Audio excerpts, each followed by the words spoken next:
Blog Talk Radio.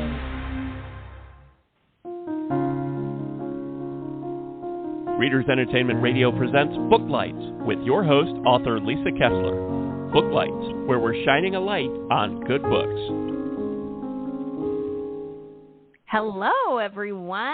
Can you believe we are heading into the end of May? How is that possible? Anyway, I hope it's warm enough where you are, your flowers are blooming, and it's not too hot yet. I'm in Florida, so they call this preheat season. We're just warming up. But today, you are in for a huge treat wherever you're listening. Today, we have author Brent Olson on. He's also a journalist, and he has a book out of alternative history that I can't wait to talk about. So if you haven't read him yet, I'll read his bio here so you can get to know him. Brent Olson lives in Big Stone County on the edge of the prairie in western Minnesota. But in his life as a working journalist, he's filed articles from 20 countries and 6 continents. This has led him to want to change the world he lives in through his work as a county commissioner and create new worlds in his recent novels, Anger and Between the Helpless and the Darkness. In this time of news and information tailored so everyone can hear only what they want to hear, he presents information that will leave everyone just a little unsettled. Olson is a Big Stone County Commissioner and also a 2012 Bush Foundation Fellow. And you can find out more about him on his website. I did put a link to the website right there on Blog Talk. So if you are listening to us today live or if you're listening later, you can click that link and check out his website. He's got lots of interesting blogs and essays up there, so definitely go take a look. And without any further delay, are you there, Brent? I am there, Lisa. You bet. All right. Great to have you on today. And we were talking before the show, but you were telling me that right now in May in Minnesota, that's the time we should go visit, right? Oh, you bet. It's a gorgeous place right now. I have a French brother-in-law, and for 30 years he either only came here at Christmas when it was 20 below or they came for the 4th of July when it was 110, and he thought we were all insane. And it was only just a few years ago that he came the last week in May, and he went, "Oh, okay, I'll give you this." Yes, you have a couple weeks of normal temperature.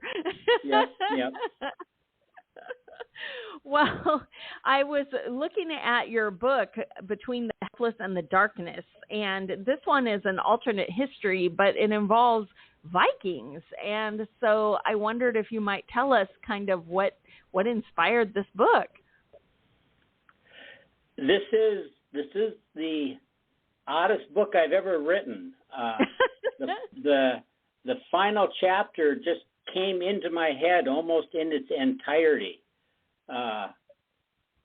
Including almost word for word the last couple pages, and then I just sort of built it around that. And the premise of the book is, you look at the world we live in, you can't help but think that maybe we've gone wrong in a few places, and I just wanted to make things go right, and I just had to go back 1,000 years in order to do it. So we made a wrong turn with the Vikings? Well, we've made a number of wrong turns hither and yon. What? But what I like, I'm from Minnesota. I'm mainly of Scandinavian descent, and before Christianity came to Scandinavia, there was really. Women really had a lot of authority. I mean, part of the wedding ceremony was the husband gave the keys to the household to his new wife. And they had rights of divorce, and it was expected women would make a lot of decisions. And I like that. I think, you may not have noticed as a woman, but we don't have a perfect society in terms of... Yes, I have noticed. Recently it's been pointed out more often. I felt free to say that because you can't reach through the phone lines and strangle me for that observation. But so I thought I would marry that, and then I've always been fascinated with the First Nations, the Native Americans in the northeastern United States and Nova Scotia there, because they also had a really very interesting culture. And I just thought, what if we got those two together in kind of an equal partnership as opposed to colonizer, victim thing right. the way we've got, and just tried to make it work out. And there you go. There's the whole book. Tried to make it work out. Trying to make it work out. Well, I wanted to ask, when you were, because everything that I was reading about you are a journalist and you write essays and that kind of thing. Are you secretly a historian? Why would the last chapter of that book come to you? It's kind of funny. The writers I really admire are guys like Robert Cairo and David Halberstam and people like that who write these incredibly detailed, authoritative, deeply, deeply researched, huge books. And I have neither the talent nor the inclination to be a writer like that, but it's the sort of work I really admire. And I read a lot, and I've been lucky enough to have people send me, pay me to go places, and I've seen how things work in other places, and just like trying to tie it all together. Do you have, have you done your DNA research? Are you related to any Vikings? Do you feel a kinship there? I am half Norwegian and half Welsh. So my ancestors have been kind of a pain in the neck down through the centuries to many different people. So yeah, I feel I love Norway. My wife and I have driven over big chunks of Norway. We've been to Svalbard in the a few hundred miles from the North Pole, and we've spent time in Iceland and the Faroe Islands, and it's a place and a culture and a people that I really do feel very comfortable with. Oh, that's so cool. And when this final chapter came to you, how long did it take you to cobble together, how am I going to get a Viking over here? Well, from start to finish, I bet the book took 15 years. Wow.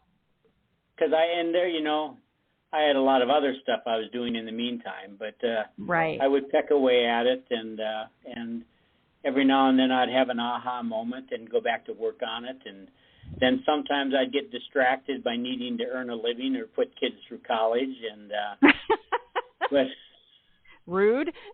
Yeah, funny how that works. Did you know about the Viking who's in it? I'm not going to try to pronounce his name, but he he was real, right? He's a real guy, Harold Hardrada. There we go. Okay. And then the last part of his name translates as the Hard Ruler, because he was really, in real life, he was probably kind of an awful man. I mean, very, very violent and authoritative, and the premise of my book, in real life, he died trying to invade England in 1066, and in my book, he lives, and he suffers kind of an epiphany that he spent his whole life kind of striving to be the king of all he surveys, and he just realizes what that has brought him to. And I think maybe we could do with a few more of those epiphanies for the people who do nothing but struggle to get to the top. Right, right. And did you know about him before you got the inspiration for this book, or did you go find him because he would fit it best? No, I knew about him. he's really sort of a pivotal figure in Scandinavian history. A lot of people call him the last Viking. But he had a fascinating life. He fought his first battle when he was 14 years old and lost it and was carried off the field bleeding and went to Kiev, Ukraine, where he had relatives, and he ended up in Constantinople and was a member of the Byzantine Emperor's personal bodyguard. Wow. And that was only the first 20 years of his life. And then he went back to Scandinavia and became king of Norway. King? Wow. Yeah. That's a big life, because travel, I don't know if you know this, but there weren't airplanes then. I haven't followed his route completely through Ukraine, but it was the Byzantine emperors used Scandinavians as their bodyguards because they didn't have any political ties. They were kind of neutral parties. Mm-hmm. So there was a real trading route from Turkey all the way to Norway and back, which seems impossible, but it's pretty well documented. Wow. Humanity as a whole, when we really want something, we find a way. It's pretty amazing when you look back at these things in history and you're like, how did they cross those mountains? Well, we wanted to get to the other side. We're amazing as a species. Yes, for sure. So I wanted to ask you, this kind of dovetails right into your writing journey, because it looked to me like everything that I was finding was, journalism and that kind of thing. What made you decide I want to write fiction? Maybe a lack of good sense. I don't know. I have through my life have had a tendency to say, what the hell, let's try it. Probably more often than I should. And this is a story I wanted to tell, and I could only tell it through fiction. So there you go. Well, you've written a couple other fiction books too, so at times you have wanted to, tell your own story. Yeah. I have 8 books altogether, 4 collections of essays, a memoir, and then 3 novels, one of which is just kind of genre thriller, and one is an alternative history, and one is kind of a post-apocalyptic survival guide. So I guess I've covered about. I can't do the sort of writing you do, but I've covered most of the other bases. So you don't have a paranormal romance in your drawer?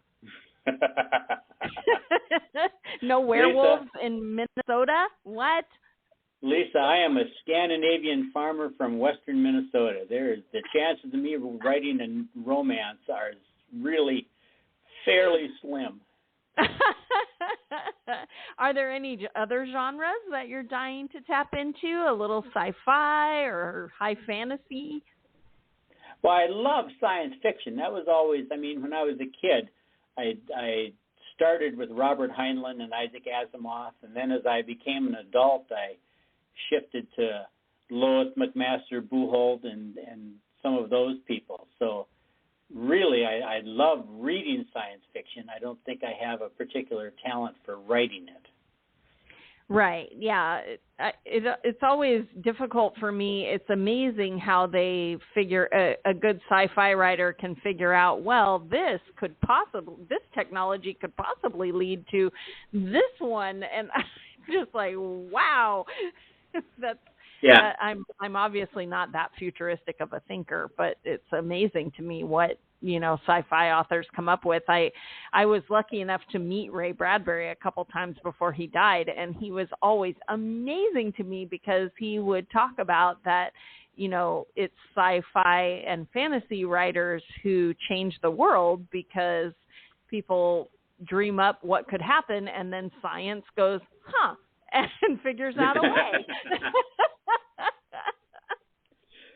It's kind of funny. I was just working on a speech, and I'm talking about a few years ago. I applied for a grant, and I was turned down, and then they sent me the comments of the grant panel, which is a little like asking a girl to the prom, and then when she turns you down, she gives you a PowerPoint presentation on all the reasons why she's turning you down. Oh, dang. Harsh. Yeah. Anyway, I had made this grant application, and one of the notes was that, boy, this is a pretty lofty goal. What does he want to do? Change the world? And I was like, yes. Yes, I do. Of course. You saw my goal. Why would you not want to change the world if you could? Right. Well, what's next for you? Are you writing any more fiction, or are you staying too busy doing your other things? Oh, I'm about 30,000 words into the sequel of Between the Helpless and the Darkness. And I turn 70 at the end of this year, and then I'll be all done with my career as an elected official. I didn't run for another term. And I have 4 more books I want to write. Oh, good. But my parents both lived well into their 90s, so and I had a grandmother that lived to be 100, so I'm prepared to be diligent in my dotage. Yeah, so you have plenty of time. So can you kind of give us a little teaser about how do you write a sequel to Alternate History? Well, you carry it to fruition, because this new society I invented, this amalgamation of First Nations and Viking society, is not perfect, and so I'm trying to bring in another culture to kind of add what they're missing. So that's and that was kind of a problem. So I had to go back. I had to go back to Kyiv and Ukraine and that part of the world to snatch up another group of people and get them over to America. Ah, look at you. Yeah. So you're that kind of sounds like sci-fi, but in the past. Yeah, yeah, you're right. You're not wrong at that. Yeah. Oh my gosh. Well, I love that. So when you're writing fiction versus journalism and essays, do you feel like there's a switch in your brain that you have to turn to remember that you're God and now you can write whatever you want? It's yeah. I mean, it's I've stopped doing actual journalism now because it's more fun to make up lies, Lisa. And but I have a syndicated column called Independently Speaking that's been running to, I don't know, about 1 million people a week for 25 years now. Wow! And, congratulations. So I'm gonna keep doing that, and but since I really just write about whatever hell I want when I do my column, there's not that much difference between fiction and what I do on a weekly basis. Wow. Well, that's really interesting, because when you can write anything you want for your column, I mean, I'm guessing you probably have a word count limit, but do you get ideas for books you want to write from writing these essays? Oh, I do, and I get suggestions from from readers too. I mean, I have a number of readers who are deeply committed to having me write a book about our Newfoundland Francis, who shows up in the column on a fairly regular basis. So your dog needs a book? Apparently she does. I didn't know that, but some people find her deeply interesting. Why not? Why not? You know, Black Beauty was about a horse. We haven't had one about a dog. No, I mean, and this wouldn't be Old Yeller. There'd be a happy ending in it, I imagine. Right. But, please, no Old Yeller. Can't take it. Can't take it. Well, when you were working on all these different books, you wrote you've written 3 novels, all 3 different genres. Do you have a favorite? Did you have fun writing your thriller? Do you want to write more of those? Yeah, you know, Lisa, it's kind of like asking me who my favorite child is. I know. They're all. I like Between the Helpless and the Darkness because I did something that I don't think has been done before, and I think it's the best thing I've ever written technically. Mm-hmm. It's not a book I probably could have written 20 years ago. I wouldn't have had the skills to do it. Right. So that's probably what I'm most proud of, is that I was able to make this all work. I like having a body of work. I remember an interview I heard with Don Henley of the Eagles, where he talked about when they put their band together, they really wanted to be successful for a long time, you know? Right. I mean, they wanted a body of work. And I think that's maybe what I like the best, is having a pretty wide body of work that I can look back and say, oh, not everyone could do that. Right. That's true.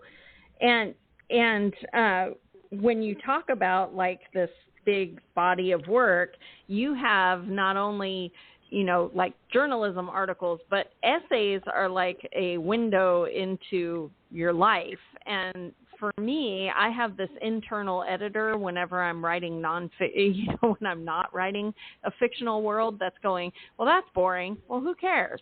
Well, why should you tell them this? All this stuff. How do you get around that? I mean, you must be used to it now because you've been doing it so long, but was that an interesting process for you? Do you have an internal editor that says nasty things to you?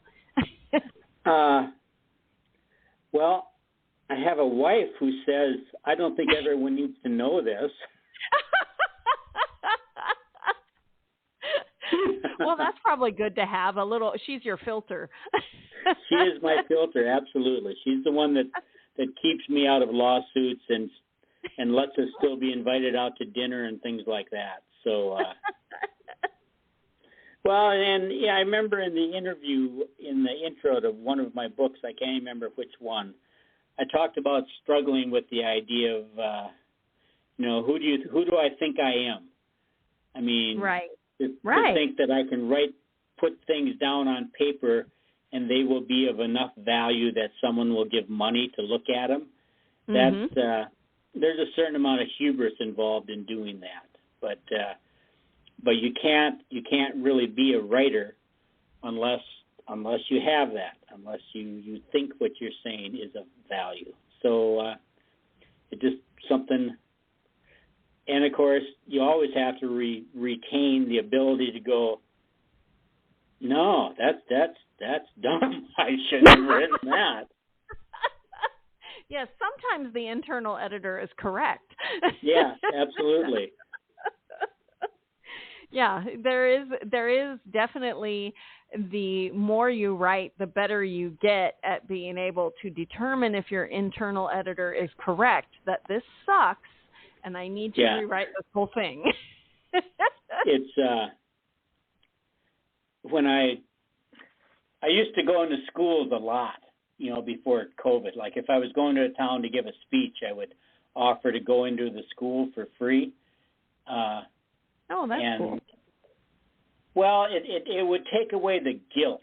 If I was getting paid and I'd count the number of people in the audience and think, I don't think I'm giving them each $17 worth of wisdom here tonight. But if I...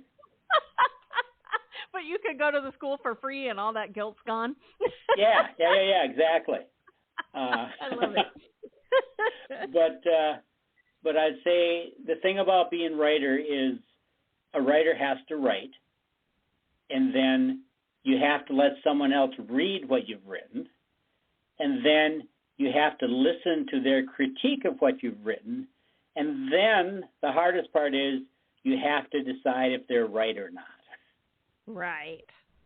And sometimes you just have to go, no, everyone else is wrong. I'm right. I was at a talk once, and Neil Gaiman, it was a chat with Neil Gaiman, and one of the things he said resonated with me so much. He said that, when you work on books and an editor gives you an idea, their idea is always wrong, but it means something was missing right there that you need to fix. And I thought, that is so wise, because that is so true. Yeah. Yeah. Something's broken, but that's not the way to fix it. Yep. Yeah, I guess I would go along with that. Yeah. Well, I loved on your back to Between the Helpless and the Darkness, for the readers who are listening, you should definitely go check out the book. But at the bottom of the description, it says something to the tune of, which I'm probably going to butcher, but you moved an arrow an inch and changed the world. And I think that is such a powerful way to look at alternative history. Stephen King's done it with the JFK thing, and I know there's some sci-fi authors who have done it with like Oppenheimer and things like that. But it's so that butterfly effect is like intoxicating, thinking how things would be different if someone had turned right instead of left. Yeah, I'm kind of a believer. We just spent a couple weeks in London, and we toured Winston Churchill's museum. Oh. Okay. Now here was a guy who was wrong about so many things. Right. Colonialism and the aristocracy and all this stuff. Just totally wrong. Except he was completely right about Hitler before anyone else was. Right. So if you're wrong about so much stuff, but if what you're right about is important enough, monumental, does that cancel everything else out? And what would we have done without Churchill at that moment, or Roosevelt at that moment, or I'm kind of a believer in great people in history rise to a moment. And most of the bad moments we have in our life, in our history, have come about when there's been no one to kind of rise up and take hold and say, no, this is the way this is the path we're going to follow. Very true. Well, before we run out of time here, because I could talk to you for hours, but we're running out of time. And if readers read this book and they get really excited and they want to ask you, so when is that sequel coming? How can readers get in touch with you? Are you on social media? Should they go through your website? How do they find you? I have my weekly column.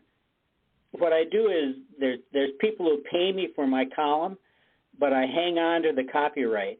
And so a few days after the people who pay for it get it, I put it up on Substack on Independently Speaking. And then I have an Independently Speaking Facebook page where I'm pretty easy to find. If you Google Brent Olson, I'll show up. All right. And I do know like talking to people. On your website, I think I saw a link about the Substack. Can people sign up for it there? You bet. All right. All right. So everyone go check out Brent's website. It's brentolson.online, and you can sign up for his Substack, and I think there's a link to Facebook there. And definitely go check out Between the Helpless and the Darkness. It sounds like a fantastic read. So thanks so much for being here, Brent. Oh, thanks for having me. This was fun. Yeah, it was fun. Talk to you soon. Okay. Bye-bye. Thanks Bye-bye. for joining us on Booklights. Be sure to connect with us at www.readersentertainment.com for articles, blogs, videos, and podcasts that matter to readers.